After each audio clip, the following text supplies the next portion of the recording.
Uma vez eu encontrei uma senhora no aeroporto e ela já era bem idosa.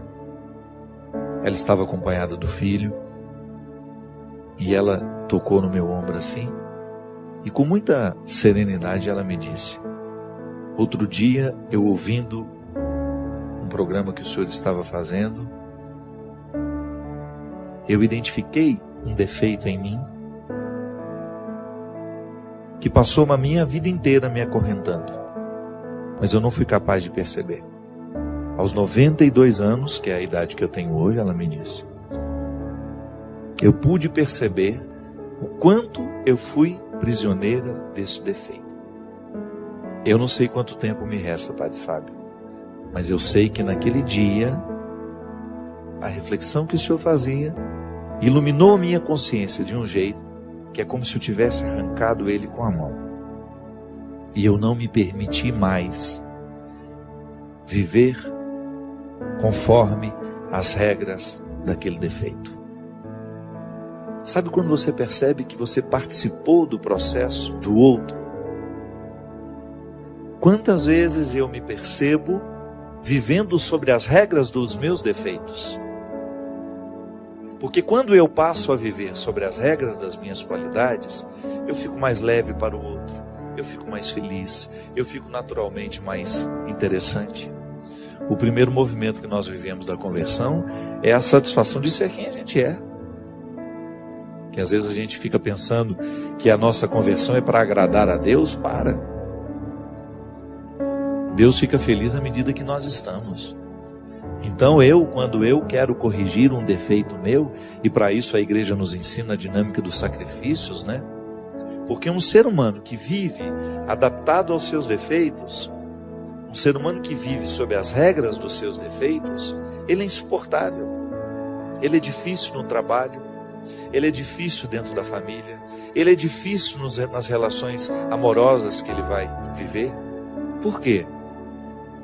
Porque ele é um porco espinho, né? Está sempre pronto para jogar os seus espinhos nos outros. Ele fica difícil para ele mesmo. Pode observar, pessoas muito difíceis são difíceis antes para elas. Antes de serem insuportáveis aos outros, elas são insuportáveis a elas mesmas. Por isso que elas têm tanta dificuldade de lidar, de estar com os outros, de serem instrumentais de coisas boas, né? Então se eu não quebro as regras dos meus defeitos, se eu não me incomodo para deixar de estar adaptado a eles, aos meus vícios, se eu não faço esse movimento, eu vou me tornando uma pessoa insuportável. E isso é muito interessante, porque isso deve ser para nós um termômetro de conversão. Eu sou suportável? Porque às vezes as pessoas, elas se esquecem de permitirem que Deus transforme o coração delas. Às vezes transforma só o aspecto exterior. Mas e o coração? Que é esse que me faz ser diante do outro. Eu particularmente costumo dizer que nós cristãos somos os grandes responsáveis pelo ateísmo no mundo. Pela nossa falta de testemunho. Às vezes nós temos anos e anos e anos de pertença religiosa, 20 anos de padre, 30 anos de bispo, e somos insuportáveis. Somos deselegantes, somos grosseiros. Eu não sei onde é que Deus está nessa história. Se o processo de Deus na nossa vida é justamente amansar o nosso coração, é fazer-nos quebrar as regras dos defeitos, é a gente deixar de estar adaptados ao mal. Se eu me torno uma pessoa insuportável aos outros, eu preciso sim rever o quanto de Deus já aconteceu em mim.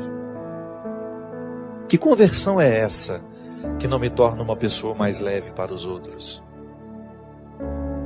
É o primeiro sinal, minha gente, de quem se diz religioso. Porque é o fruto da espiritualidade em nós. Eu não me sentir melhor que ninguém. Eu olhar nos olhos dos outros sem ter a pretensão de que sou melhor que eles. Se eu sou um bom chefe, não tem problema ser duro. O bom chefe costuma ser duro, exigente, mas nunca arrogante. Exigente, mas nunca intolerante. Exigente, mas não insuportável. Você sabe que uma vez, diante de uma dificuldade que eu estava tendo, um momento que eu estava vivendo difícil na vida, eu estava percebendo que a minha equipe tinha medo de mim. E nada pode ser pior do que isso. Uma coisa é a sua equipe ter respeito por você. Outra coisa é ela ter medo de você. Quando eu coloco medo nos outros, eu preciso rever com muita honestidade a minha conversão. Não posso compreender isso, sabe? Quando eu, no exercício de ser quem eu sou, eu distrato as pessoas, finjo que elas não existem, que você se acha o melhorzão, o bonzão da história. Quantas vezes nós vemos isso? Ao passar pelo prédio, o porteiro que está ali, meu Deus, esse homem participa da minha vida. Ele pode até não entrar na minha casa todos os dias, mas eu passo por ele todos os dias. Eu quero saber quem ele é. Eu quero saber o nome dele. Eu quero participar. Eu quero estabelecer com ele a partir daquele momento pequeno que nós temos. Às vezes as pessoas não olham nos olhos umas das outras. E a gente diz que está convertido. Ou que está em processo de conversão. Tá bom, mas que processo é esse que não acelera a nossa simplicidade, a nossa leveza? Deus às vezes perde a oportunidade de acessar o nosso coração por causa das nossas resistências, ou por causa do cultivo dos nossos vícios. Às vezes, não consegue recrutar o que tem de melhor em si mesmo, vai ficando abatido, é isso.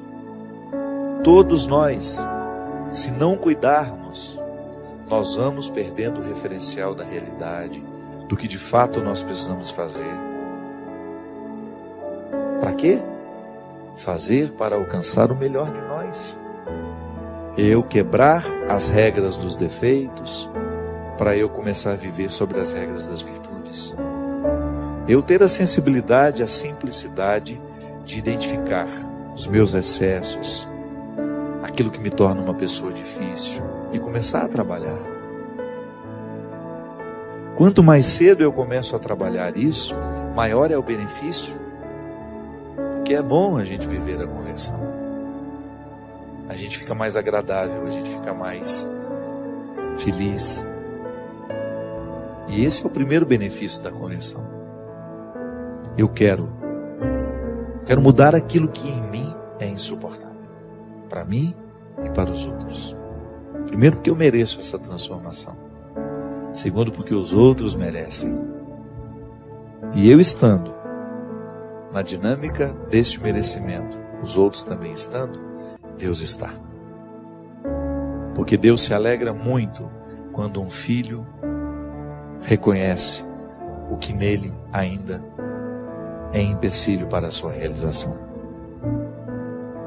Deus se alegra profundamente toda vez que nós fazemos um movimento de cura, de restauração, de mudança de hábitos. Deus se alegra profundamente toda vez que nós vivemos as consequências da conversão. Porque essas consequências, elas atuam diretamente no nosso caráter. Nós vamos ficando diferentes à medida que Deus entra. Santo Agostinho dizia que até para a gente se sentir arrependido, nós já precisamos estar sob o influxo da graça. Que a graça de Deus aconteça hoje no nosso coração, abrindo os nossos olhos para a consciência, para que a gente tenha condições de perceber tudo o que em nós hoje precisa ser tocado pelo amor misericordioso de Jesus. E que a partir desse amor, desta misericórdia, nós possamos voltar ao nosso lugar. Assumir o lugar. Voltar a buscar o que é essencial para que a gente seja o que Deus quer que a gente seja.